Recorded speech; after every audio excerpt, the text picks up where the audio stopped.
आज आपण article chapter शिकूया. आर्टिकल चॅप्टर हा खूप महत्वाचा आहे. परीक्षेमध्ये येतो 1 मार्कला, कमीत कमी 1 मार्कला येतो. आर्टिकलमध्ये सर्वात महत्वाचं इंग्रजी भाषेमध्ये किती आर्टिकल आहेत? 3 आर्टिकल आहेत. कोणते-कोणते? ए, एन, द. मराठीमध्ये आर्टिकलचा शब्द नाहीत. म्हणजे याचं भाषांतर होणार नाही. एचं भाषांतर असं करू नका, की एक वगैरे असं काही-काही पुस्तकांमध्ये दिलेलं असतं. ए एंड दला अर्थ नाही. ए एंड द ही उपपदे आहेत. बरोबर. आता महत्वाचं म्हणजे ते कधी वापरायचे, कुठे वापरायचे ते आपल्याला समजणं महत्वाचं आहे. बरेच जण काय करतात त्याचे नियम पाठ करतात, पण अजून त्यांना माहिती नाही की आर्टिकल वापरायचं का? आर्टिकलची गरज काय? ए एंड ची गरज काय? ए एंड ने काम चालणार नाही का? हेच बऱ्याच जणांना कळत नाही की ए एंड ची गरज काय इंग्रजी भाषेमध्ये? तर ते पण समजून घ्या आणि मग कुठल्या ठिकाणी ए येणार, कुठे द येणार ते आपण समजून घेऊया डिटेलमध्ये. पण सर्वात पहिलं महत्वाचं आहे की आर्टिकल लागतं का इंग्रजी भाषेमध्ये ते समजणं. तर सर्वात महत्वाचं ह्याच्यासाठी शब्दांच्या जाती हा चॅप्टर माहिती पाहिजे. शब्दांच्या जाती किती आहेत? 8 आहेत. बरोबर? तुम्हाला सांगितलेल्या. कोणत्या-कोणत्या?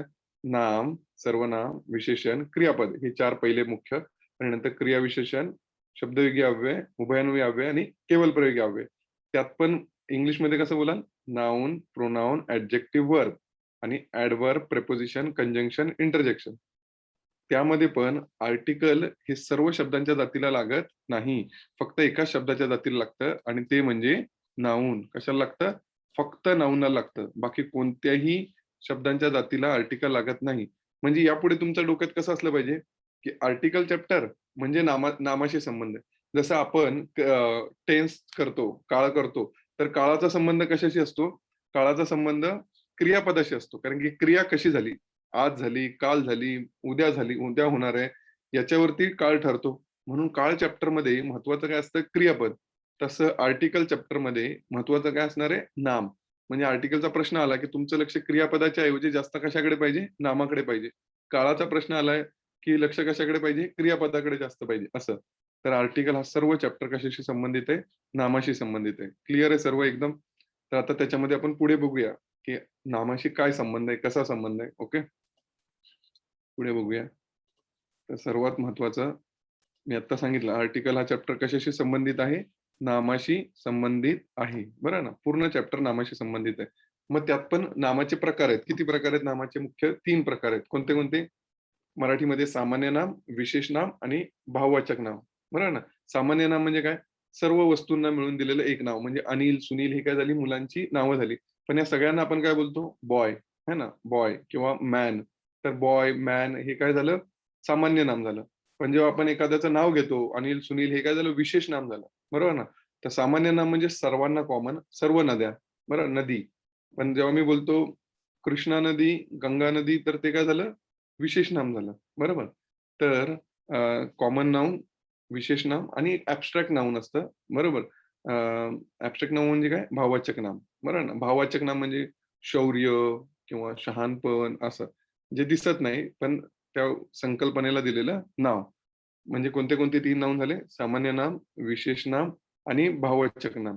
तर त्यालाच इंग्लिशमध्ये कसं म्हणणार? सामान्य नाम म्हणजे कॉमन नाउन, विशेष नाम म्हणजे प्रॉपर नाउन आणि भाववाचक नाम म्हणजे ॲब्स्ट्रॅक्ट नाउन. हे 3 आहेत. बाकी अजून समूहवाचक नाम, पदार्थवाचक नाम, कलेक्टिव्ह नाउन्स, मटेरियलिस्टिक नाउन ते आहेत. पण हे मुख्य 3 आहेत. आता यामध्ये पण आहे ना, आर्टिकल हे फक्त कोणाला लागतं? सामान्य नामाला लागतं. कशाला लागतं? सामान्य नाम म्हणजे बॉय, मॅन, गर्ल यांना आर्टिकल लागणार. कळतंय तुम्हाला? Mobile, pen, pencil, table, river, mountain, country हे सगळे काय आहेत? सामान्य नाम आहेत. विशेष नामाला आर्टिकल लागणार नाही. अनिल, सुनील याला आर्टिकल लागणार नाही. तर कळालं तुम्हाला सर्वात महत्त्वाचं दुसरं काय सांगितलं, की आर्टिकल हे कशाला लागतं? नामाला. त्यात पण कुठल्या नामाला लागतं? सामान्य नामाला लागतं. कशाला लागतं? सामान्य नामाला. एकदम क्लिअर आहे? आता सामान्य नाम पण वेगवेगळ्या प्रकारचे असतात. जसे 2 प्रकारचे असतात. कुठले-कुठले? काउंटेबल नाउन आणि अनकाउंटेबल नाउन. काउंटेबल म्हणजे काय? ज्यांना मोजता येतं. मोजता येतं म्हणजे काय? असं नका लक्षात ठेवू.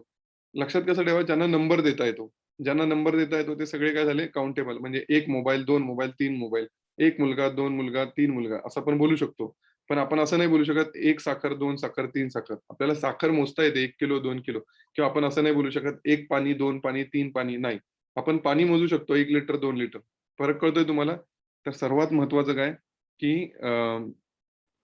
आर्टिकल एकतर नामाला लागतं, नंतर सामान्य नामाला लागतं आणि त्यात पण कोणाला लागतं? काउंटेबल नाऊनला लागतं. कशाला लागतं? काउंटेबल म्हणजे ज्यांना मोजता येतं पेक्षा लक्षात ठेवा की ज्यांना नंबर देता येतो, संख्या, नंबर देता येते त्याला. बरोबर ना? तर काउंटेबल नाऊनला लागतं. म्हणजे वॉटरला आर्टिकल लागणार नाही, शुगरला आर्टिकल लागणार नाही, ऑइलला आर्टिकल लागणार नाही. बरोबर? कळतंय तुम्हाला एकदम क्लिअर? मोबाईलला लागणार? लागणार. कारण की मोबाईल काय? 1 मोबाईल, 2 मोबाईल करता येतं. टेबलला लागणार, 1 टेबल, 2 टेबल करता येतं. ज्यांना नंबर देता येतो, त्या सगळ्या सामान्य नामाला आर्टिकल लागणार. त्यात पण आर्टिकल कशाला लागणार? एकवचनी नामाला. कशाला? एकवचनी नामाला. सिंग्युलर नाउन, एकवचनी नामाला. क्लिअर आहे? रिव्हर्सला आर्टिकल लागणार नाही. टेबल्सला आर्टिकल लागणार नाही. मोबाईल्सला आर्टिकल लागणार नाही. आर्टिकल कशाला लागणार? एकवचनी नामाला. ए आय वॉन्ट ए मोबाईल, है ना? देअर इज ए रिव्हर, तिकडे नदी आहे. ए रिव्हर, कोणतीही एक नदी. कळतंय तुम्हाला? तर आर्टिकल हा सगळा चॅप्टर कशाशी संबंधित आहे? नामाशी संबंधित आहे. त्यात पण कुठल्या नामाला लागतो? सामान्य नामाला लागतो. म्हणजे कॉमन नाऊनला, बरोबर? त्यात पण काउंटेबल नाऊनला म्हणजे ज्यांना नंबर देता येतो त्यांना. आणि त्यात पण एकवचनी नामाला. कळतंय? त्यात पण एकवचनी नामाला. तर एकदम क्लिअर झालं आर्टिकल चॅप्टर. किती सोपं आहे. आता ह्या एका अ, नियमामुळे म्हणजे ह्या पेजमुळेच तुम्हाला आर्टिकलचं उत्तर येऊ शकतं. जर प्रश्न सरळ आला तर, की ह्या कंडिशन जोपर्यंत सॅटिस्फाय करणार नाहीत, तोपर्यंत आर्टिकल लावू नका. कळतंय? मग आता आर्टिकल चॅप्टर समजणं सोपं होईल. हा तर चॅप्टर बाकीच्या 7 जातींना लागणार नाही. फक्त कशाला लागणार? नामाला. त्यात पण कशाला लागणार? तर ह्या पर्टिक्युलर कंडिशन फुलफिल केल्या पाहिजेत. बरोबर ना? तरच आर्टिकल लागणार. तर एकदम सोपं आहे लक्षात ठेवायला. आता आपण डिटेलमध्ये पुढे बघूया. नीट समजून घ्या आता पुढे. महत्वाचं आहे. आता मी तुम्हाला एक प्रश्न विचारलेला. काय विचारलेला? की आर्टिकल ची गरज काय इंग्रजी भाषेमध्ये? बरोबर ना? आर्टिकलची गरज काय? तर आता ते समजून घेऊया. बघा आर्टिकल 2 प्रकारचे असतात. किती प्रकारचे? 2 प्रकारचे. एक डेफिनिट आर्टिकल आणि एक इनडेफिनिट आर्टिकल. निश्चित आर्टिकल आणि अनिश्चित आर्टिकल. बघा डेफिनिट म्हणजे काय? ठराविक पिरियड निश्चित तेच, तीच गोष्ट, तीच वस्तू, तेच सांगितलेलं, बरोबर ना? इनडेफिनिट म्हणजे कळत नाही, अनिश्चित. जसं आता आपल्याला लॉकडाऊन लागायचा, तो लॉकडाऊन माहीत नसायचं किती दिवसांचा आहे. इनडेफिनिट लॉकडाऊन असायचा. है ना? अनिश्चित वेळेपर्यंत, जोपर्यंत परिस्थिती सुधारत नाही तोपर्यंत. तर इनडेफिनिट म्हणजे काय? अनिश्चित. आणि डेफिनिट म्हणजे काय? निश्चित. तर आर्टिकल आहेत 3. कोणते? ए, एन, द. त्यात पण प्रकार किती आहेत? 2. तर कोणते आहेत बघा डेफिनिट कोण आहे आणि हे कसं आहे? तर डेफिनिट म्हणजे काय? द. डेफिनिट म्हणजे काय? द. आणि इनडेफिनिट म्हणजे काय? ए आणि एन. ॲक्चुअली आर्टिकल 2च आहेत. ए आणि द. पण कधी-कधी एच्या जागी एन येतं. मग आता फक्त लक्षात ठेवा डेफिनिट आणि इनडेफिनिट. द कधी वापरायचं आणि ए कधी वापरायचं. बरोबर ना? निश्चित कधी वापरायचं आणि अनिश्चित कधी वापरायचं. यातच ॲक्चुअली याचं उत्तर लपलेलं आहे. कळतंय तुम्हाला? हा जो आहे ना शब्द डेफिनिट आणि इनडेफिनिट याच्यातच उत्तर लपलंय. तर मी तुम्हाला सांगितलं पहिली गोष्ट काय, की आर्टिकलची गरज काय इंग्रजी भाषेमध्ये? तर आता गरज काय बघा. तुम्ही आर्टिकल लागतं कशाला? नामाला लागतं. पण ते नाम ज्या नामाबद्दल आपण बोलतोय, ते नाम समोरच्याला जर माहीत असेल, कुठल्या नामाबद्दल बोलतोय. तर म्हणजे आता मी एक उदाहरण देतो तुम्हाला. मी मी सांगतोय तुम्हाला, की I am going for a party. काय सांगतोय? I am going for a party. तर असं येईल, की I am going for the party येईल, की I am going for party येईल, की I am going for an party येईल. तर हे 4 ऑप्शन येतात परीक्षेमध्ये. ए, ॲन, द आणि नो आर्टिकल. म्हणजे आर्टिकलच लागणार नाही. कळतंय? तर आता याच्यामधलं कुठलं उत्तर बरोबर आहे? कळतंय तुम्हाला? I am going for a party, I am going for the party, I am going for party, की I am going for an party. असे 4 ऑप्शन येणार परीक्षेमध्ये. तर आता ते समजून घ्यायचंय. पार्टी सगळ्यात पहिलं बघायचं पार्टीला आर्टिकल लागणार का? पार्टी म्हणजे काय? एक सामान्य नाम. बरोबर? मोजता येतं का? 1 पार्टी, 2 पार्टी, 3 पार्टी करता येतं. बरोबर? आणि एकवचनी आहे का? आहे. म्हणजे पार्टीला आर्टिकल लागणार. आता लागणार तर कळणार कसं आपल्याला? द लागणार की ए लागणार? तर त्याच्यातच त्याचं उत्तर लपलेलं आहे. काय लपलेलं आहे? आता तुम्हाला कळतंय का मी कुठल्या पार्टीला चाललोय? नाही कळत आहे. मी बोलतोय तुम्हाला, की मी एका पार्टीला कुठल्यातरी चाललोय. याच्यावरून तुम्हाला एवढंच कळतं, की मी पार्टीला चाललोय. पण कोणत्या पार्टीला चाललोय त्याच्याबद्दल तुम्हाला कल्पना नाही. तर जेव्हा ते अनिश्चित असतं, समोरच्याला जेव्हा ते अनिश्चित असतं, म्हणजे त्याला कळत नाहीये, हा कुठल्या नामाबद्दल बोलतोय, बरोबर ना? जेव्हा ते अनिश्चित असतं, तेव्हा काय येतं? ए किंवा ॲन. कळतंय तुम्हाला? आणि जेव्हा कळतं कुठल्या नामा कुठल्या नामाबद्दल बोलतोय, त्या नामाबद्दल त्याला आधीच माहिती असेल, कळत असेल कुठल्या नामाबद्दल बोललं जातंय, तर तिथे काय येणार? डेफिनेट आर्टिकल, निश्चित, हा मेन आर्टिकलचा फरक आहे. कळतंय तुम्हाला एकदम क्लिअर? जसं मी माझ्या मित्राला सांगतोय, की मी एका पिक्चरला चाललोय. तर कसं बोलणार मी? I am going for a movie. A movie मी कुठल्यातरी पिक्चरला चाललोय. जसं आता पार्टीचं उत्तर कळालं तुम्हाला, काय येणार? तुम्हाला नव्हतं माहीत मी कुठल्या पार्टीला चाललोय. नाही माहीत म्हणजे अनिश्चित आर्टिकल येणार. मग उत्तर काय येणार? I am going for a party. कुठल्यातरी मी एका पार्टीला चाललोय. पण त्याच्यावरून हे कळणार की मी कुठल्यातरी एका पार्टीला चाललोय. बरोबर ना? पण कोणती पार्टी ते कळणार नाही किंवा समोरच्याला ते माहीत नाहीये म्हणून मी ए वापरलं. जर समोरच्याला माहिती असतं मी कुठल्या पार्टीला चाललोय, तर मग मी काय बोललो असतो? I am going for the party. कारण की त्याला माहिती आहे, काल मी त्याला सांगितलेलं, की मी आज एका ठिकाणी पार्टीला जाणार आहे. मग मी त्याला सांगताना काय सांगणार? I am going for the party. म्हणजे त्याला त्या पार्टीबद्दल आधीच कल्पना आहे. तर जेव्हा समोरच्याला माहीत असतं, तेव्हा काय येणार? द. कारण की ते काय झालं? निश्चित. बरोबर ना? आणि जेव्हा समोरच्याला माहीत नसतं, तेव्हा ते काय झालं? अनिश्चित. जसं आता मी माझ्या मित्राला सांगतोय, मी पिक्चरला चाललोय. त्याला कळतंय मी कुठल्या पिक्चरला चाललोय? नाही माहिती आहे त्याला. तर मी काय म्हणणार? I am going for a movie. I am going for a movie. पण जर आता त्याला मी विचारलं, "तू येतोस का त्या पिक्चरला?" आता त्याला कळतंय मी कुठल्या पिक्चरबद्दल बोलतोय. ज्या पिक्चरला मी चाललोय, त्या पिक्चरला तू येतोस का? म्हणजे आता हे नाम काय झालं? निश्चित झालं. तर मग मी कसं विचारणार? Will you come for the movie? कळतंय? आधी बोललो मी I am going for a movie. Will you come for the movie? दुसऱ्या वाक्यात द का आला? कारण की मी त्याला सांगितलं, मी आता एक पिक्चर बघायला चाललोय. तू तो पिक्चर बघायला येतोस का? मग ते काय झालं? Will you come for the movie? एकदम क्लिअर आहे. जसं आता आम्ही दोघंही चर्चा करत होतो. तितक्यात माझा तिसरा मित्र आला. तर माझा मित्र त्याला काय विचारणार? वी आर गोइंग त्याला काय सांगणार? We are going for a movie. कारण की त्याला पण माहित नाही आत्ताच तो आलाय. आम्ही एका पिक्चरला चाललोय. Will you come for the movie? तू येशील का त्या पिक्चरला? आता तो म्हणणार ह्या दोघांमध्ये चर्चा चालली आहे. तर तो मला काय विचारणार? तू पण चाललायस का? तर तो काय कसा विचारणार? Are you also going for the movie? कारण की कुठली मूव्ही? जिकडे चाललाय हा बोलतोय चाललोय आम्ही पिक्चरला. तो मूव्ही तू पण चाललायस का? मग इकडे ते नाम सगळ्यांना कळतंय कुठल्याबद्दल, कशाबद्दल आहे. म्हणून तो काय म्हणला? Are you also going for the movie? म्हणजे आता मूव्ही शब्द एकच आहे. पण एकदा ए लागतंय, एकदा द लागतंय. तर ते फरक कसा कळणार?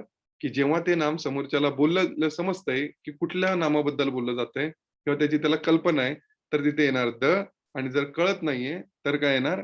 ए किंवा ॲन. ओके. आतापुरतं एच लक्षात ठेवा. तर हा मेन आर्टिकलचा नियम आहे, की दिलेलं नाम समजण्यासाठी, की ते नाम निश्चित आहे, की अनिश्चित आहे, हे समजण्यासाठी आर्टिकल लागतं. कळतंय तुम्हाला? नाम, दिलेलं नाम हे समजण्यासाठी, की ते निश्चित नाम आहे, म्हणजे समजतंय का कुठल्या नामाबद्दल बोलतोय? ज ते समजण्यासाठी डेफिनेट आर्टिकल वापरतात द आणि नसेल समजत, समजत नाहीये म्हणून तिथे इनडेफिनिट आर्टिकल ए किंवा ॲन वापरतात. जसं आता मी म्हटलं अ, की अ, तुम्ही परीक्षेसाठी तयारी करताय का? तर तुम्हाला कळणार मी कुठल्या परीक्षेबद्दल बोलतोय. कारण की आपल्यामध्ये हा विषय मागचे 1 वर्ष झालं चालू आहे. बरोबर. तर कसं बोलणार? Are you studying for the exam? म्हणजे तू परीक्षेसाठी अभ्यास करतोयस का? आता तुम्हाला कळतंय मी कुठल्या परीक्षेबद्दल बोलतोय, है ना? तर ते कळतंय आणि मला पण माहिती आहे आणि तुम्हाला पण माहिती आहे, की मी कुठल्या परीक्षेबद्दल बोलतोय. म्हणून तिथे काय येणार? The. Are you studying for the exam? है ना? द, दी असा उच्चार. Are you studying for the exam? किंवा जर आता समजा मी म्हटलं I am buying a new mobile, है ना? मी कुठलातरी एक नवीन मोबाईल घेतोय. I am buying a mobile. तर कुठला पण एक घेणार आहे म्हणून काय झालं ए. पण जर मी घेतला तर तुम्ही मला काय विचारणार, "कसा आहे रे तुझा नवीन मोबाईल?" तर कसं विचारणार, "how is the new mobile?" The new mobile म्हणजे जो तू बोलला होतास ना घेणार, तो कसा आहे? है ना? How is the mobile? तर जेव्हा कळतंय तेव्हा द आणि जेव्हा कळत नाही तेव्हा ए किंवा ॲन. नाम कळत नाही तेव्हा. क्लिअर आहे? मग आता आपण बघूया कसे येणार याचे नियम. तर हे सगळ्यात महत्त्वाचं हे पेज आहे ना, हेच आर्टिकलचं मेन उत्तर आहे. लक्षात ठेवा. तर काय नियम आहे, की आर्टिकल किती प्रकारचे आहेत? 2 प्रकारचे आहेत. कोणते-कोणते? डेफिनिट आणि इनडेफिनिट है ना? निश्चित आणि अनिश्चित. निश्चित म्हणजे कोण? द. अनिश्चित म्हणजे कोण? ए किंवा ॲन. तर सगळ्यात पहिला नियम बघूया. सगळ्यात पहिला नियम बघूया. काय नियम आहे? की आर्टिकल द हे कशाला लागतं? स्पेसिफिक थिंग्स निश्चित वस्तू. म्हणजे आपण बोलतो ना, मला तो टेबलावरचा मोबाईल दे, मला ते खुर्चीवरचं पुस्तक दे. तर हे काय झालं? कुठला पण मोबाईल आणि कुठलं पण पुस्तक नाही बोलत आहे मी. पर्टिक्युलर स्पेसिफिक तोच पुस्तक किंवा तोच मोबाईल मी मागतोय. I want the mobile on the table. त्या टेबलावरचा मोबाईल मला पाहिजे. स्पेसिफिक म्हणजे काय झालं? द निश्चित आहे. तुम्ही कुठल्या नामाबद्दल बोलताय? कुठल्या मोबाईलबद्दल बोलताय? तो टेबलावरचा मोबाईल आहे ना, तोच मला पाहिजे. म्हणून तिथे काय येणार? The.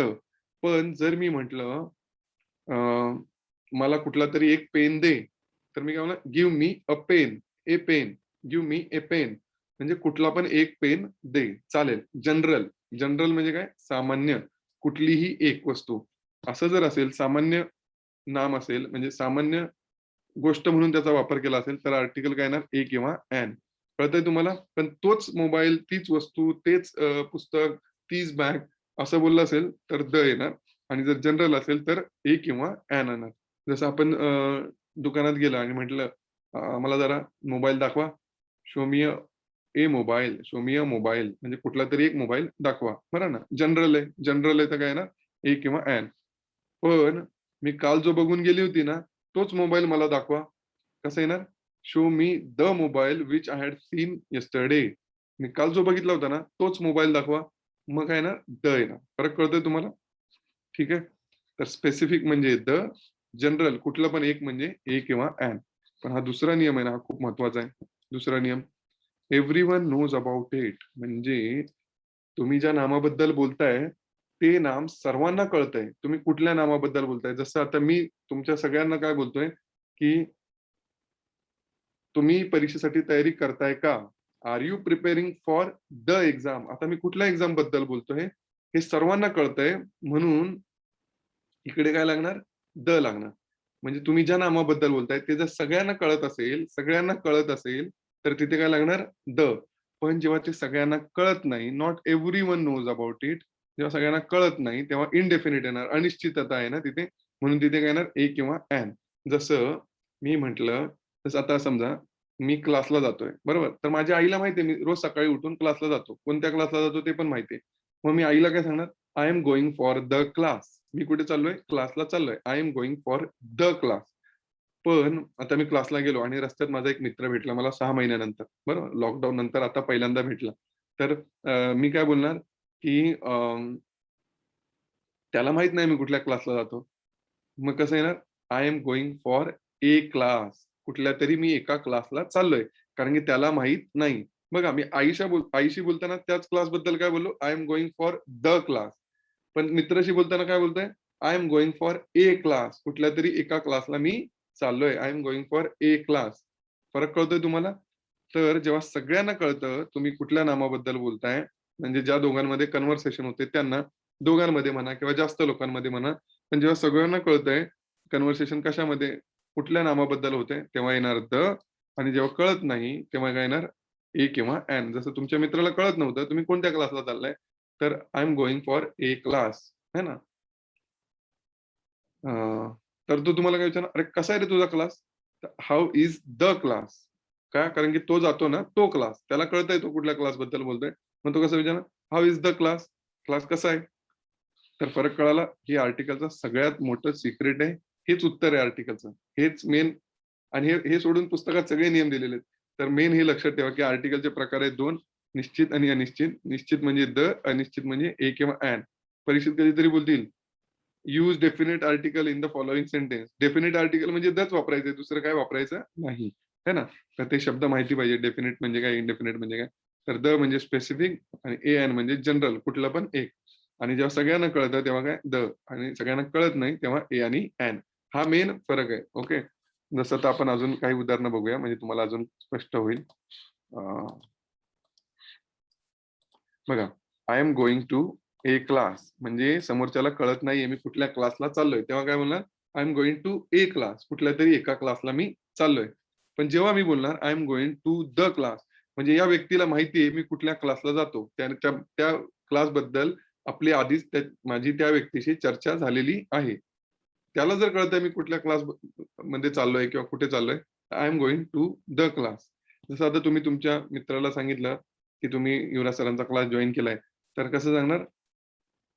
I am attending the class. त्याला माहिती आहे, तुम्ही कुठला क्लास अटेंड करताय. अरे, I am attending the class, don't disturb me. I am attending the class. का? कारण की त्याला माहिती आहे तुम्ही कुठला क्लास जॉइन करताय. कुठल्या क्लासमध्ये आता लेक्चर ऐकताय. बरोबर ना? तर हा फरक समजून घ्या. दुसरं काय, आता समजा तुम्हाला कुठली तरी एक बॉटल पाहिजे, तुम्हाला घेऊन जायचंय, जाताना रस्त्यात पाणी लागलं तर पाणी भरायचंय, तर तुम्ही काय म्हणा, गिव्ह मी ए बॉटल. ए बॉटल म्हणजे कुठली पण बॉटल एक द्या, कुठली पण एक बॉटल चालेल, तर गिव्ह मी एक ए बॉटल. पण मी जर म्हटलं गिव्ह मी द बॉटल, तर समोरच्याला मी सांगतोय की मला तीच बॉटल पाहिजे ज्याच्याबद्दल मी बोलतोय, म्हणजे त्याला कळतंय मला कुठली पाहिजे. जसं टेबलावरची असेल किंवा कुठेतरी ठेवलेली असेल, गिव्ह मी द बॉटल, म्हणजे ती बॉटल मला दे. तर फरक कळतोय तुम्हाला आता क्लिअर, की जेव्हा कळत नाही तेव्हा ए बॉटल, कळतंय समोरच्याला कुठल्या बॉटल पाहिजे तर द बॉटल. बरोबर. I want a gift. I want a gift म्हणजे काय, मला कुठलं पण एक गिफ्ट दे, काही चालेल, बरोबर ना, पण एक गिफ्ट पाहिजे. तर आय वॉन्ट ए गिफ्ट. बरोबर. पण तू जे दिलं होतं ना गिफ्ट, ते मस्त आहे. आता कुठल्या गिफ्ट बद्दल बोलतोय, तू जे मला दिलं होतं ते गिफ्ट. मग द गिफ्ट का, कारण की द का, इथे फिल इन द ब्लँक्स येणार परीक्षेत. मग तुम्हाला कसं कळणार गिफ्टला ए लागणार की द लागणार? You gave me was nice. तू मला जे गिफ्ट दिलंस ना ते चांगलं होतं. मग इथे काय येणार, कुठल्या गिफ्ट बद्दल बोलतोय समोरच्याला कळतंय, म्हणून इथे काय येणार, द. तर क्लिअर झालं तुम्हाला आर्टिकलचा कॉन्सेप्ट. तर एकाच नामाला ए पण येऊ शकतं, द पण येऊ शकतं. ते सिच्युएशनवर डिपेंड आहे की ते निश्चित नाम आहे का आणि ते सगळ्यांना कळतंय का, तर द. आणि जर ते जनरल असेल, कुठलं पण एक असेल आणि जर सगळ्यांना कळत नाहीये तुम्ही कुठल्या नामाबद्दल बोलताय, तर तिथे काय येणार, ए किंवा ॲन. तर आता एक आपल्याला महत्वाचं बघायचं आहे की ए कधी येणार आणि ॲन कधी येणार. ओके. आता त्याच्यासाठी पण काही नियम आहेत, तर ते नियम नीट समजून घ्या. आपल्याला शाळेत काय शिकवलेलं माहितीये का, ए ई आय ओ यू असेल तर ॲन वापरा, तो नियम चुकीचा आहे. बरोबर. तर आता नीट समजून घ्या का चुकीचा आहे. बघा काय नियम आहे ऍक्च्युली, जेव्हा स्वरांचा उच्चार होतो, हा ना, जेव्हा स्वरांचा उच्चार येतो, उच्चार, उच्चार खूप महत्वाचा शब्द आहे, तेव्हा ॲन येतं. आणि जेव्हा स्वरांचा उच्चार येत नाही तेव्हा ए येतं. कळतंय फरक? म्हणजेच सर्वात महत्वाची गोष्ट, ए ई आय ओ यू चा उच्चार पाहिजे. आणि तसं पण नका लक्षात ठेवू, सर्वात चांगली पद्धत आहे लक्षात ठेवण्याची, मराठी स्वरांचा उच्चार येतो. कशाचा? मराठी स्वरांचा उच्चार येतो तेव्हा ॲन येतं. कळतंय? म्हणजे कसं, अ, आ, इ, उ हे जे आहेत ना मराठी स्वर, त्यांचा उच्चार जेव्हा येणार तेव्हा ॲन येणार. इतर वेळी ए येणार. क, ख, ग जे आहे ना आपले व्यंजन असतील, तर काय येणार? ए येणार. फरक कळतोय तुम्हाला? पण आपल्याला शाळेत शिकवलेलं ए, ई, आय, ओ, यू, जसं आपण बोलतो ना ॲपल, ॲपल असेल तर आपण काय वापरतो? ॲपल असेल तर काय वापरतो? ॲन. बरोबर ना? An apple. का? तर आपण ए मुळे वापरतो. कशामुळे वापरतो? ए मुळे. तर ए याचा उच्चार ॲ. तर ते वरचा आवाज आहे, स्वराचा आवाज आहे म्हणून ॲन येणार. ए मुळे नाही येणार. जसं एलिफंटला आपण काय वापरतो? एलिफंट. एलिफंटला काय वापरणार? ई. ई आहे ना? तर ई मुळे नाही वापरत. ए मुळे वापरतो. मराठीत आपण ए बोलतो ना, एलिफंट आपण असं बोलतो ना, एलिफंट. तर तो झाला मराठीतला स्वर. म्हणून इथे काय येणार? ॲन. कळतंय नियम काय? जसं अजून एक उदाहरण घेतलं तर आयडिया. आयडियाला काय लागणार?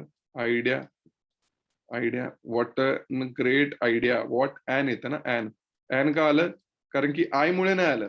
कशामुळे आलं? आ मुळे आलं. आ. याचा उच्चार कसा आहे? आयडिया. आ मराठीतला स्वर. म्हणून इथे ॲन येणार. तर नियम कसा लक्षात ठेवायचा? आता हे तर सरळ आहेत. ए, ई, आय, ओ, यू आहेत. म्हणजे काही प्रॉब्लेम नाही.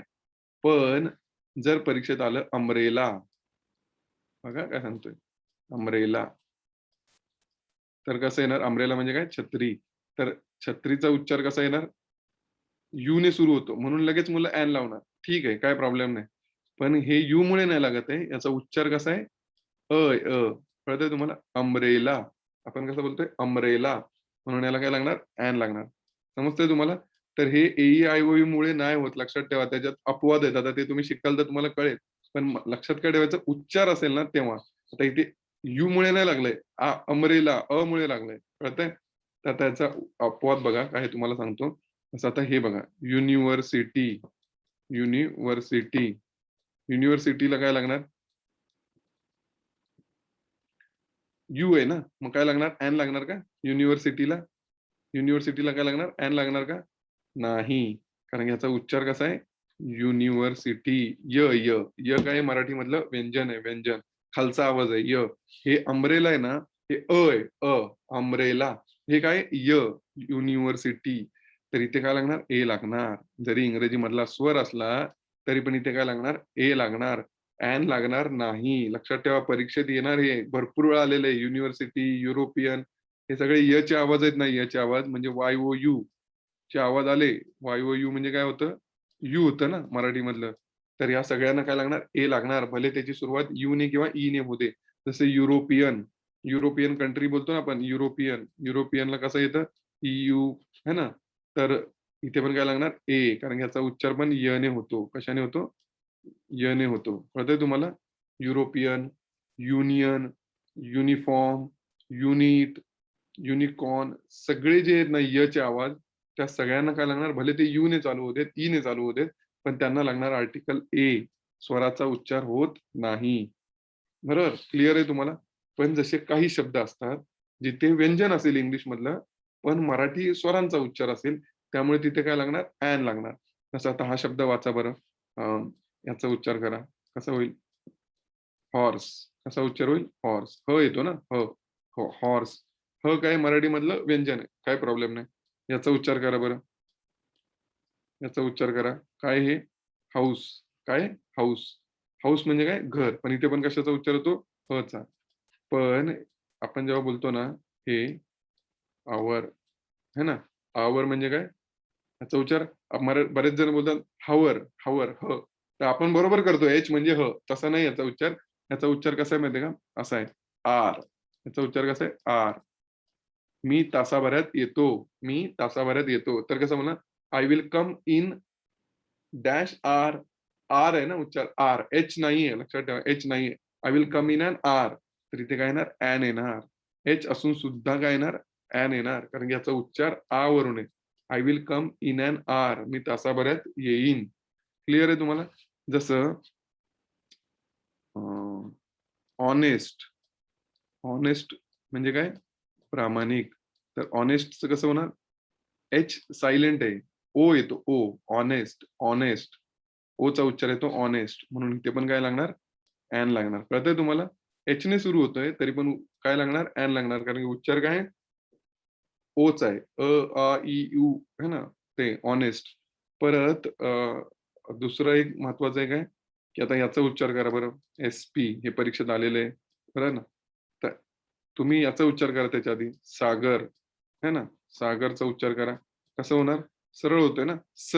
मराठीतला स. हा स्पष्ट उच्चार आहे सागर किंवा तुम्ही उच्चार करा ह्याचा स्मॉल. इथे पण स्पष्ट काय? स आहे. स येतोय स्पष्ट. स येतोय. पण याचा उच्चार करा बरं. याचा कसा होणार? SP, SP. तर ए येतो पहिला आणि मग एस येतो. SP, ए आणि नंतर स. SP. म्हणून इथे काय येणार? ॲन येणार. काय येणार? ॲन. लक्षात ठेवा. सपी नाही, सपी नाही. And, SP. ए आणि नंतर स होतो. तर मध्ये पहिला एचा उच्चार होतो म्हणून SP होणार किंवा MP परीक्षेत आलेलं हे पण. MP हे पण बघा मदरचा उच्चार करा. कसा होणार मदर? मदर सरळ होणार ना. मदर म्हणजे काय? आई. तर कसं होणार? म. इथे कशाचा उच्चार होणार? मचा स्पष्ट किंवा मॅन किंवा माय. इथे कसा मचा उच्चार स्पष्ट आहे. पण याचा उच्चार करा बरं. याचा उच्चार काय होतो? मपी नाही होत. कसा होतो? MP. ए येतो आणि मग म येतो. MP, MP म. है ना? म्हणून इथे पण काय येणार? ॲन. तर हे लक्षात ठेवा काही असे शब्द आहेत अपवादात्मक. तर नियम काय सांगितला मी तुम्हाला, की मराठी स्वरांचा उच्चार असेल आ, इ, उ तर ॲन लागतं, नाहीतर ए लागतं. हा नियम आहे. इंग्लिश स्वर विसरून जा. आपल्याला शाळेत सांगितलेलं आहे ई, आय, ओ असेल तर लावून टाका. ते मोस्टली चालतं म्हणून बरोबर येतं. पण परीक्षेत तुमच्या सगळे अपवादच आलेले आहेत आत्तापर्यंत. तर हे नीट लक्षात ठेवा. त्याचा मी एक टेबल बनवून दिलेला आहे. तो टेबल बघा काय आहे. एकदम सोप्पा आहे. तुम्हाला लगेच समजेल. काय की ए कधी लागतं? अपवादात्मक आहेत हां हे सगळे. तर युनिव्हर्सिटी आपल्या नियमाने, शाळेतल्या नियमाने ए-ई-आय-ओ-च्या नियमाने इथे ॲन लागायला पाहिजे होतं. पण याचा आवाज खालचा यच आहे. म्हणून युनिव्हर्सिटी है ना? तर काय लागणार? A university, European, union, uniform, unit असं तर यचा आवाज आहे म्हणून काय लागणार? ए. तसंच आर काय होणार? आर, आर. आचा उच्चार आहे. Honest, honest, SP, MP, MBBS, MBBS. म नाही. ए आणि मग म. तर हे सगळ्यांना काय लागणार? ॲन. तर हा नियम विसरू नका. तर पहिलं सगळ्यात पहिलं काय लक्षात ठेवायचं? आर्टिकल लागणार की नाही लागणार. सगळ्यात पहिलं तर हे कळायला पाहिजे ना, की आर्टिकल लागणार की नाही लागणार. त्याच्यासाठी कंडिशन काय? पहिलं नाम पाहिजे, त्यात सामान्य नाम पाहिजे, त्यात काउंटेबल नाउन पाहिजे, त्यात पण एकवचनी नाम पाहिजे. ह्या जर कंडिशन फुल केल्या तर आर्टिकल लावा, नाहीतर नो आर्टिकल येणार. मग आता एकदा कळालं आर्टिकल लागणार आहे. मग काय विचार करायचा? डेफिनेट लागणार आहे का इनडेफिनेट लागणार आहे? म्हणजे जे नाम आहे ते निश्चित आहे की अनिश्चित आहे? कळतंय तुम्हाला? जर ते निश्चित असेल तर ए एनचा उच्चार वगैरे करत बसू नका. काय लागणार? द लागणार. जसं मी म्हटलं, मी काल तुला जे सफरचंद दिलं होतं ना, ते तू कुठे ठेवलंस? The apple which I give you yesterday, where did you keep that? The apple. मी जे तुला दिलं होतं ना, ते ॲपल. मी कुठल्या पण ॲपलबद्दल नाही बोलत आहे. मी कुठल्या ॲपलबद्दल बोलतोय? मी जे तुला काल दिलं होतं ना, ते ॲपल. तर बरेच जण काय करतील? ॲपल बघतील, लगेच ॲन लावतील परीक्षेमध्ये. तर लगेच ॲन लागणार नाही. पहिलं बघा ते ॲपल आहे ना, ते त्या वाक्यामध्ये समजतंय का 2 व्यक्तींना?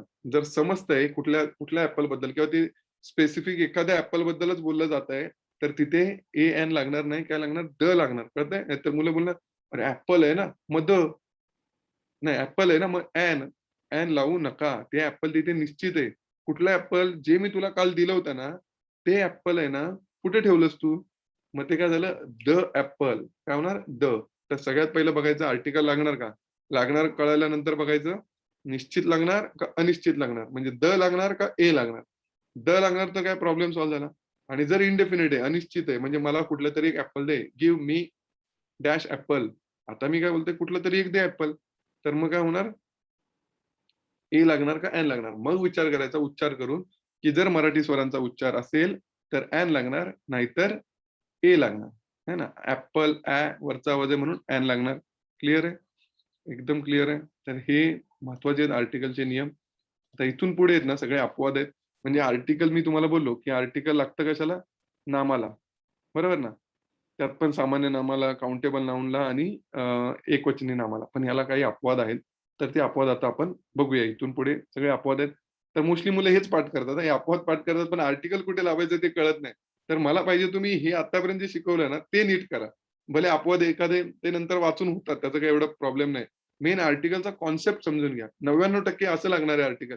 ते 1-2% मध्ये कधीतरी येतं अपवाद, तर ते आपण वाचून करू शकतो. हे विसरू नका आत्तापर्यंत जे शिकवलंय ते. आता अपवाद बघूया पुढचे. तर सगळ्यात मी आता सांगितलं त्याचं एकदम शॉर्टमध्ये हे सांगितलं. काय डेफिनेट म्हणजे काय? द, इनडेफिनिटमध्ये ए. जर निश्चित स्पेसिफिक वस्तू असेल तर द आणि जेव्हा सगळ्यांना कळतंय तेव्हा काय? द आणि जेव्हा कुठली पण एक वस्तू असेल तेव्हा काय? ए किंवा एन आणि जेव्हा सगळ्यांना कळत नाहीये, कुठल्या नामाबद्दल बोलताय तेव्हा काय? ए किंवा एन. इनडेफिनिट आर्टिकल अनिश्चित आणि हे अपवाद आहेत, की उच्चार ए-ई-आय-ओ-यूचा, पण मराठीमधल्या व्यंजनांचा म्हणून इथे काय लागलंय? ए, यू आणि हे इंग्लिशमधले व्यंजन आहेत, पण मराठीमध्ये यांचा उच्चार काय? मराठी स्वरांचा आहे. म्हणून आर, ऑनेस्ट, एस-पी, एम-पी है ना? हे सगळं आत्ताच आपण बघितलं. तर हे पुन्हा बघा व्यवस्थित. आता आपण सगळे अपवाद बघूया. एक-एक करून सगळे अपवाद समजून घेऊया. ओके. तर आता हा सगळ्यात महत्त्वाचा अपवाद सगळ्यात पहिला.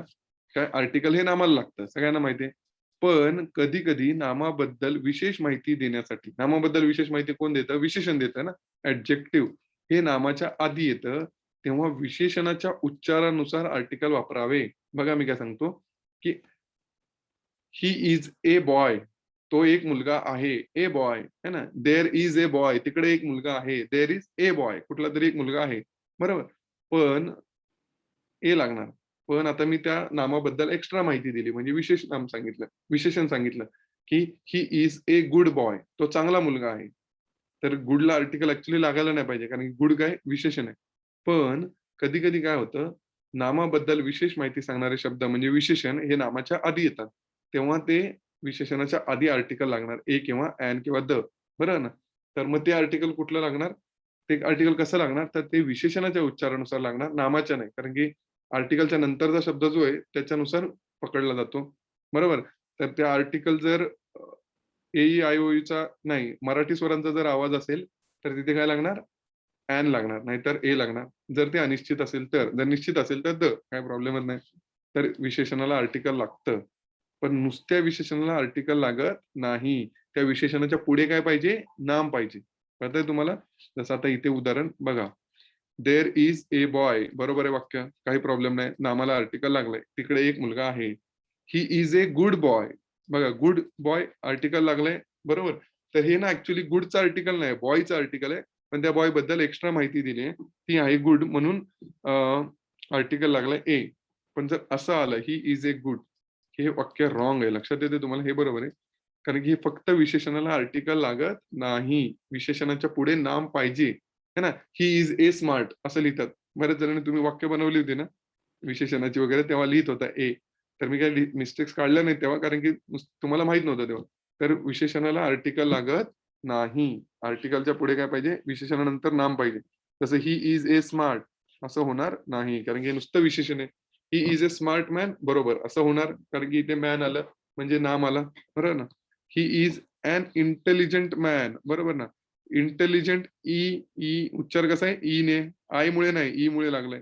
तर मॅनला नसतं लागलं ॲन पण इंटेलिजंट आलं म्हणजे विशेषण आलं, तर विशेषणाच्या उच्चारानुसार आर्टिकल वापरलं.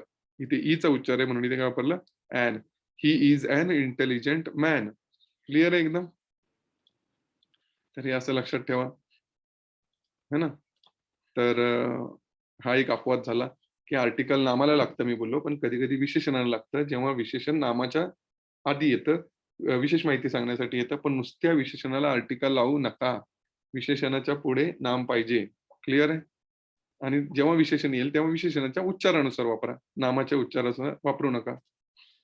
आता आपण पुढचा अपवाद बघूया. आता हे सगळे अपवाद आपण एक-एक करून बघूया. पुढचे तर खूप सोपे आहेत आणि हे सगळे दचे आहेत. कशाचे आहेत? द.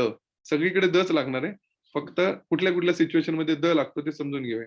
जसं देशांच्या नावाला आर्टिकल वापरत नाही. कारण की इंडिया, चायना, जपान हे काय आहेत? विशेष नाम आहेत ना. इंडिया, भारत हे विशेष नाम आहे. तर हे अ, विशेष नामाला आर्टिकल वापरत नाही. पण काही देशांची नावे एक समूह म्हणून वापरले जातात. एक ग्रुप. बरोबर ना? त्यांना आर्टिकल द वापरतात. कळतंय तुम्हाला? म्हणजे युनायटेड किंगडम, इंग्लंड हे 7 बेटांचं बनून बनलेला देश आहे. तर ते एकत्र करून जेव्हा त्यांना बोलतात ना, मग तेव्हा द युनायटेड किंगडम असं लिहिलं जातं. तर हे आपल्याला माहितीच आहे सगळ्यांना. बघा कसं होणार? द USA है ना? United States of America, United Kingdom, United Arab Emirates, चेक रिपब्लिक, नेदरलँड्स तर यांना सगळ्यांना काय वापरणार? द वापरणार. कळतंय तुम्हाला? द वापरा व्यवस्थित. कारण की हे एक ग्रुप म्हणून वापरलं जातं आणि काही जण स्वतःला उगाच लावून घेतात द. तो एक पिक्चर आहे माहिती आहे का? श्रीदेवीचा आलेला कोणता?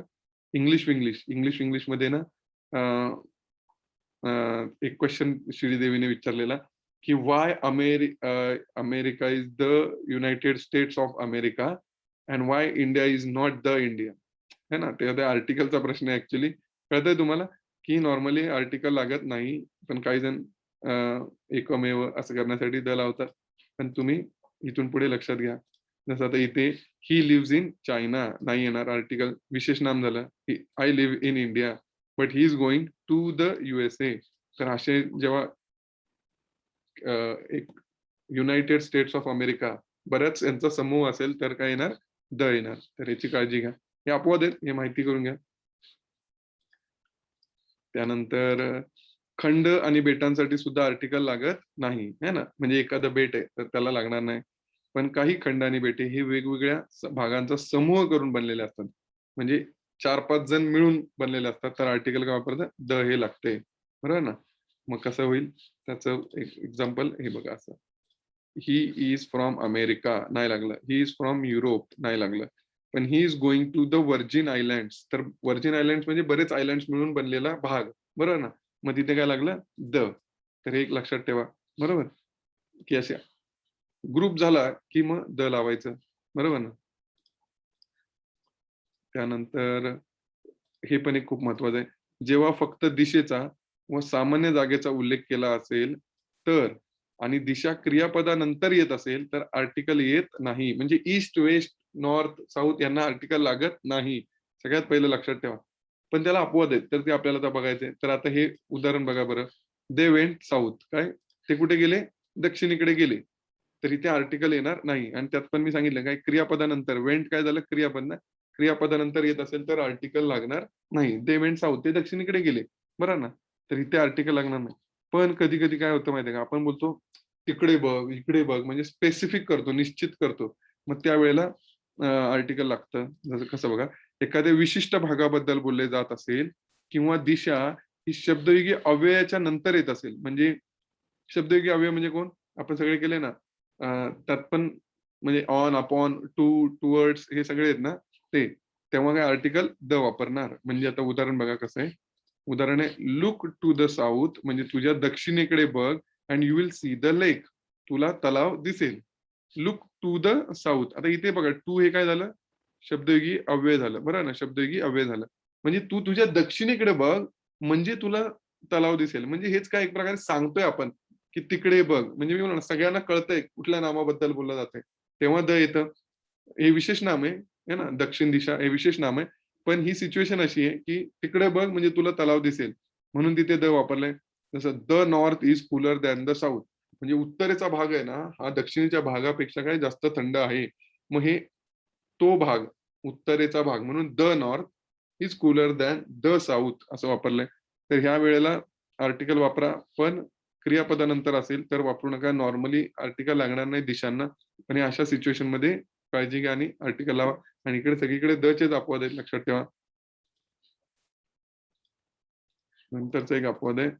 विशेष नामासोबत आर्टिकल लागत नाही. मी तुम्हाला बोललो, अनिल, सुनीलला आर्टिकल लागणार नाही. परंतु महासागर, समुद्र, नदी, कालवे यासोबत डेफिनेट आर्टिकल वापरतात. म्हणजे जेव्हा एकमेव गोष्ट असते ना, अरेबियन सी एकच आहे ना किंवा हिंद महासागर. मग ते काय झालं, एकमेव होतात म्हणून त्यांना द लागतं. कळतंय तुम्हाला? तर ते मी बोललो सगळ्यांना माहीत असेल तर the I will swim in the Arabian sea. मी कशामध्ये पोहेन?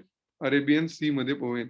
The Ganga is the longest river in India. बघा रिव्हरला आर्टिकल लागलंय, लाँगेस्टला नाही लागलंय. लाँगेस्ट काही विशेषण आहे. पण ते नदीचं बद्दल माहिती सांगतंय विशेषण.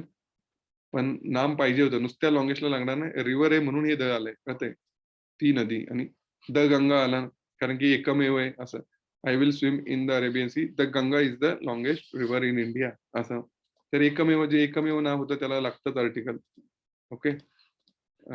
दुसरं काही गोष्टी मी बोललो आताच, काही गोष्टी एकमेव असतात. त्यासारखे दुसरे कोणी नसते. अशा नामाबद्दल सुद्धा काय येतं? द येतं. एकमेव आणि काही जण तर स्वतःलाच लावतात द असं. जसं एकच सूर्य आहे, बरोबर ना? एकच आकाश आहे. The sky, sun, the moon, the internet, the earth, the Taj Mahal.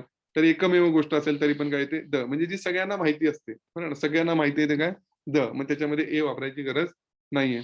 जसं पुण्यामध्ये एका अकॅडमीने स्वतःच्या अकॅडमीचं नाव दिलेलं द अकॅडमी. म्हणजे त्यांना आर्टिकल कळालेलं, की एकमेव आमची अकॅडमी आहे असं. कळतंय ना तुम्हाला? तसं एक उदाहरण देतो.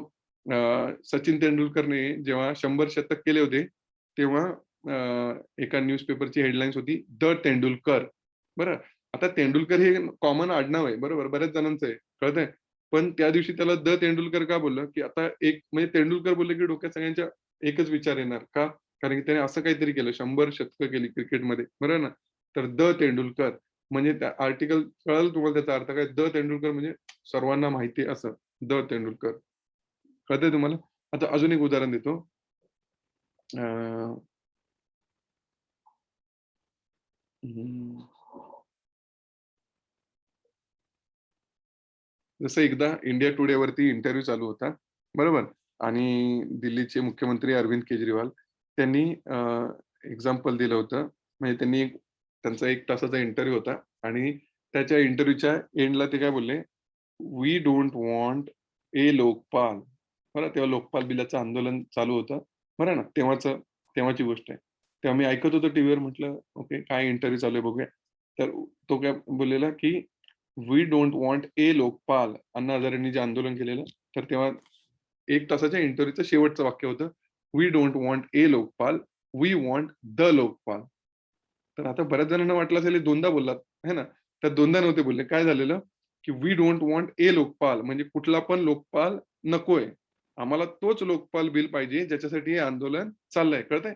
"We don't want a Lokpal, we want the Lokpal." तर ज्यांना आता ए आणि द मधला फरक कळत नाही, त्यांना वाटलं असेल हा दोनदा बोलला.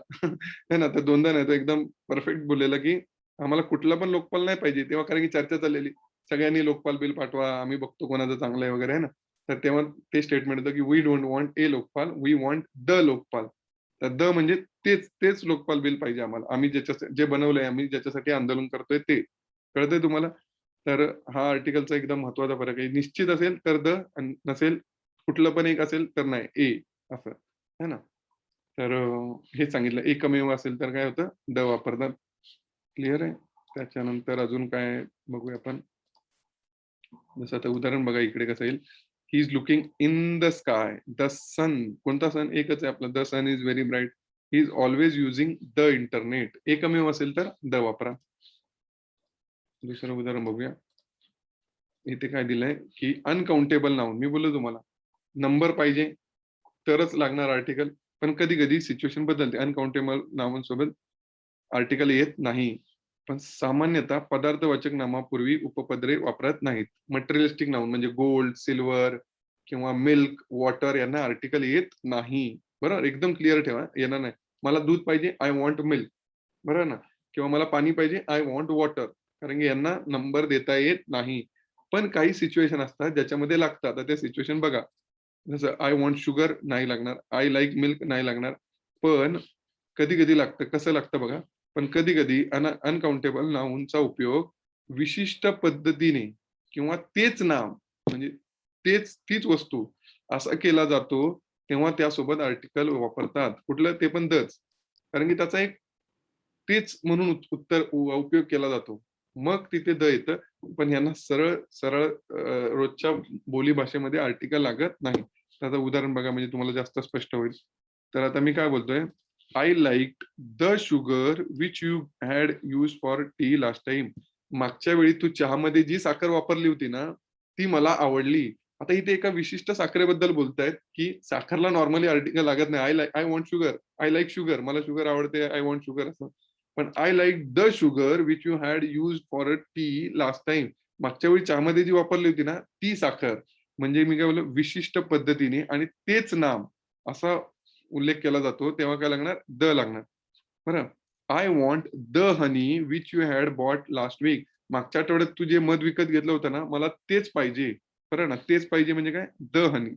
बरं ना? म्हणजे इथे विशिष्ट तेच नाम म्हणून उल्लेख केलाय.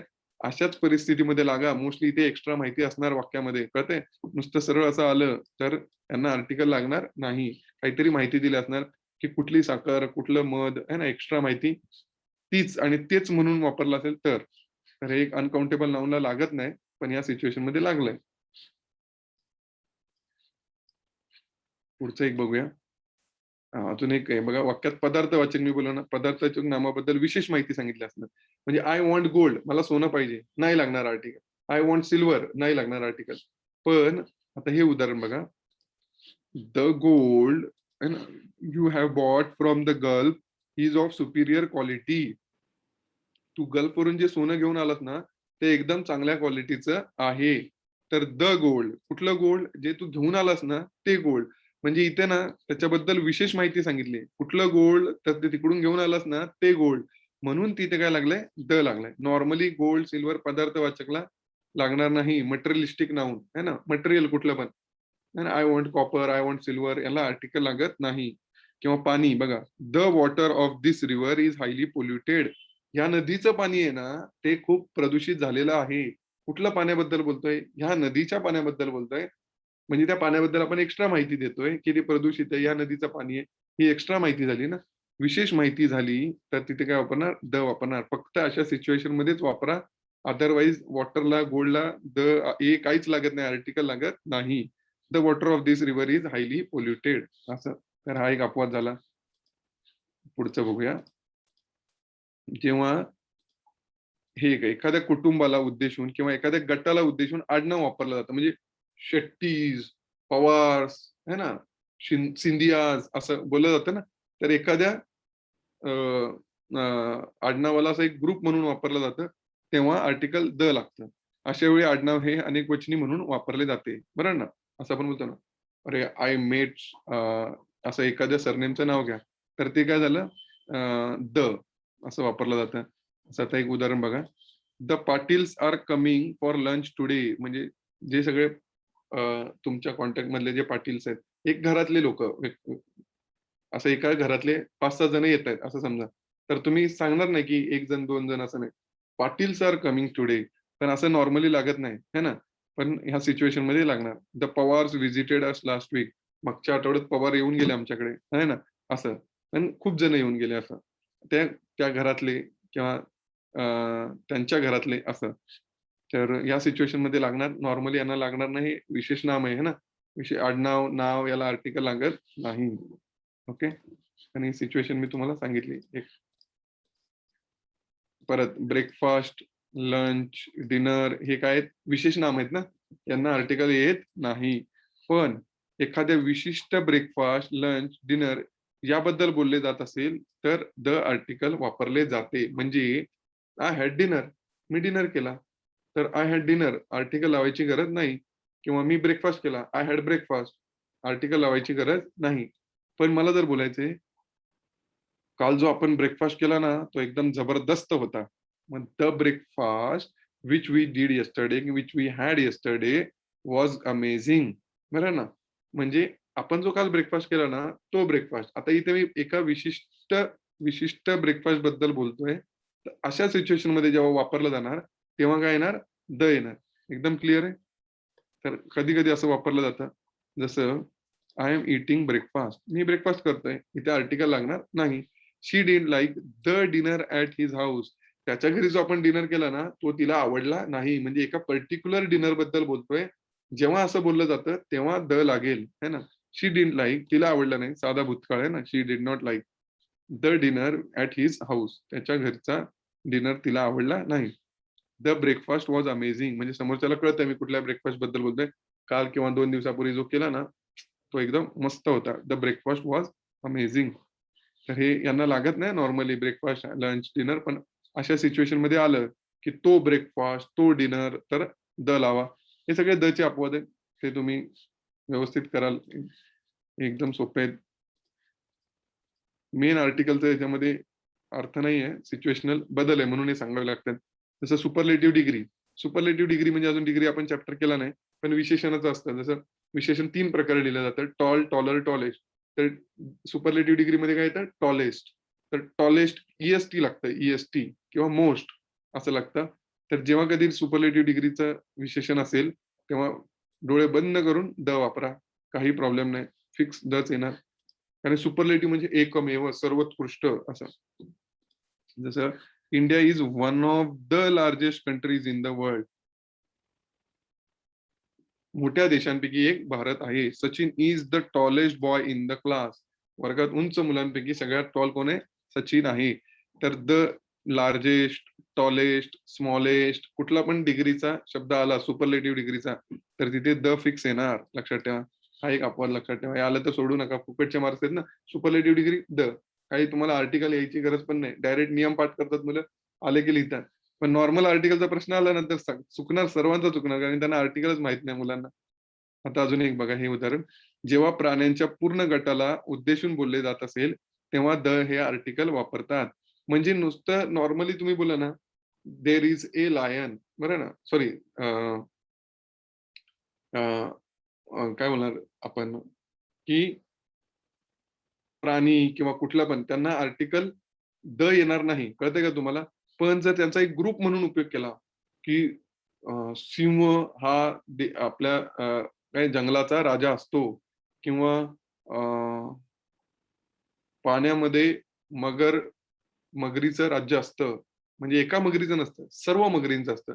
जेव्हा आपण अ, एखाद्या प्राणी समूहाचा एक ग्रुप म्हणून उपयोग केला जातो, तेव्हा द आर्टिकल वापरतात. तेव्हाचा फक्त त्या सिच्युएशनमध्ये. म्हणजे आता उदाहरण बघा.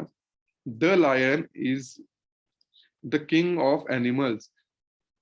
इथे एक कुठल्यातरी सिंहाबद्दल नाही बोललं जाते.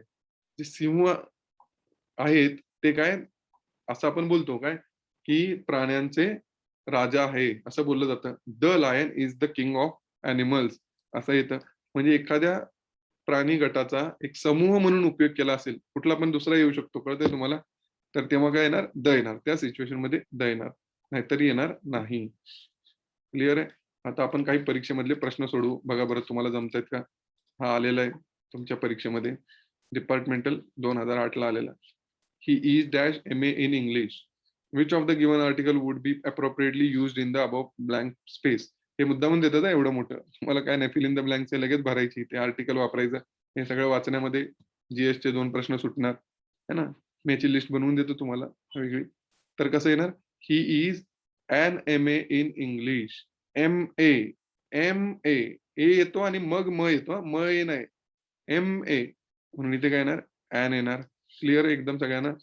दुसरं एक्झाम्पल बघा बरं कसं येणार? Everyone respects honest. ऑनेस्ट आता ऑनेस्ट म्हणजे प्रामाणिक झालं ना, विशेषण आहे. पण नुसतं ऑनेस्ट असताना तर आर्टिकल लागलं नसतं. पण पुढे पर्सन आहे. पर्सन म्हणजे काय? नाम झालं. तर नामाला आर्टिकल लागलंय एसटीआयच्या पेपरमध्ये आलेला. तर परत तेच ऑनेस्ट एचचा उच्चार नाहीये. एचचा उच्चार नाहीये. ऑनेस्ट ओचा उच्चार आहे. म्हणून इथे काय येणार? ॲन येईल. क्लिअर आहे एकदम? त्यानंतर आपण पुढचे बघूया. एकदम सोपा चॅप्टर आहे. तुमच्या परीक्षेत तर खूप सोपे प्रश्न येतात. He wants to become dash actor असिस्टंटच्या परीक्षेला आलेला 2012 तेव्हा वेगळे पेपर व्हायचे. असिस्टंट, सेल्स टॅक्स, पी-एस-आय असं. He wants to become actor. A मुळे नाही, ॲक्टर. तर काय येणार? कुठला ॲक्टर? कुठला तरी एक ॲक्टर, बरोबर ना? म्हणून इनडेफिनिट लागणार. त्यात पण ॲक्टर काय स्वरांचा उच्चार आहे म्हणून काय लागणार? ॲन लागणार. तर असं असतं, dash actor was very rich. तो जो ॲक्टर आहे ना, तो खूप श्रीमंत होता. The actor was very rich. तो ॲक्टर असं. तर त्यावेळेला द लागेल. पहिलं बघायचं द लागणार का ई लागणार. पण इथे काय दिलंय? He wants to become. त्याला एक कुठलातरी ॲक्टर बनायचंय. Wants to become an actor असं. त्यानंतर लास्ट एक्झाम्पल आपण बघूया कसं होणार. लास्ट एक्झाम्पल बघा बरं कसं होणार. Choose the correct article from the following, fill in the blanks. बघा, जॉन गॉट काय? John got dash best present. Best काय झालं? सुपरलेटिव्ह डिग्री झाली. जसं good, better, best. Tall, taller, tallest. है ना? Small, smaller, smallest. एकदम क्लिअर आहे? तर सुपरलेटिव्ह डिग्री असेल तर काही विचारू नका. त्याला कसं प्रेझेंट मिळालं? बेस्ट, एक नंबर, सर्वोत्कृष्ट. तर सर्वोत्कृष्ट असेल तर काय येतं? The. John got the best present. The येणार. तर असे तुम्ही परीक्षेत आलेले प्रश्न सोडवा. आर्टिकल एकदम सिंपल आहे. तर तुम्हाला लगेच कळेल. मेन मी सांगितलं आर्टिकलचा मेन फंडा काय आहे, की आर्टिकल किती आहेत? डेफिनिट आहे आणि इनडेफिनिट आहे. डेफिनिट म्हणजे द. तुम्ही ज्या नामाबद्दल बोलताय ते नाम जर सगळ्यांना कळत असेल आणि तोच मोबाईल, तेच पुस्तक, तर तिकडे काय येणार? द. आणि कुठला पण मोबाईल, कुठलं पण पुस्तक, कुठला पण टेबल, तर काय येणार? अनिश्चित, ए किंवा ॲन. मराठी स्वरांचा उच्चार असेल तेव्हा काय येणार? ॲन. आणि जर मराठी व्यंजनांचा उच्चार असेल तर काय येणार? ए. क्लिअर आहे एकदम सगळ्यांना? तसं आपण हा बघूया टेबल. सर्वात महत्वाचा आर्टिकलचा हा टेबल आहे.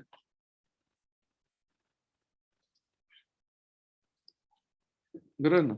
हा काय सांगितलं मी तुम्हाला, की डेफिनेट म्हणजे काय? द. आणि इनडेफिनिट म्हणजे काय? ए किंवा ॲन. स्पेसिफिक थिंग्स म्हणजे एखाद्या विशिष्ट वस्तूबद्दल बोललं जातं तेव्हा द. आणि कुठल्या पण आणि सर्वांना जेव्हा माहीत असतं, एव्हरीवन नोज अबाउट इट. कुठल्या नामाबद्दल बोलताय तेव्हा काय? द. आणि कुठलं पण एक सामान्य मला गिव्ह मी ए बॉटल, कुठली तरी एक बॉटल दे. तर जनरल असेल कुठलं पण. I want to buy a mobile, मला कुठला तरी एक फोन घ्यायचा आहे.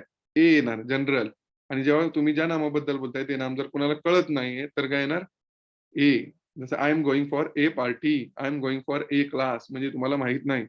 जर कळतंय तर काय येणार? I am going for the class. आणि मराठी स्वरांचा उच्चार असेल R, honest, S P, M P, elephant, intelligent, है ना? ई. तेव्हा काय येणार? ॲन येणार. आणि यचा आवाज असेल युनिव्हर्सिटी, युरोपियन युनियन, युनिफॉर्म तेव्हा काय येणार? ए. पण इनडेफिनिट असेल तर. त्याची प्रॅक्टिस करा व्यवस्थित. या चॅप्टरला वाचनाची गरज आहे तर वाचन करा. येऊन जाईल एकदम व्यवस्थित. समजलं?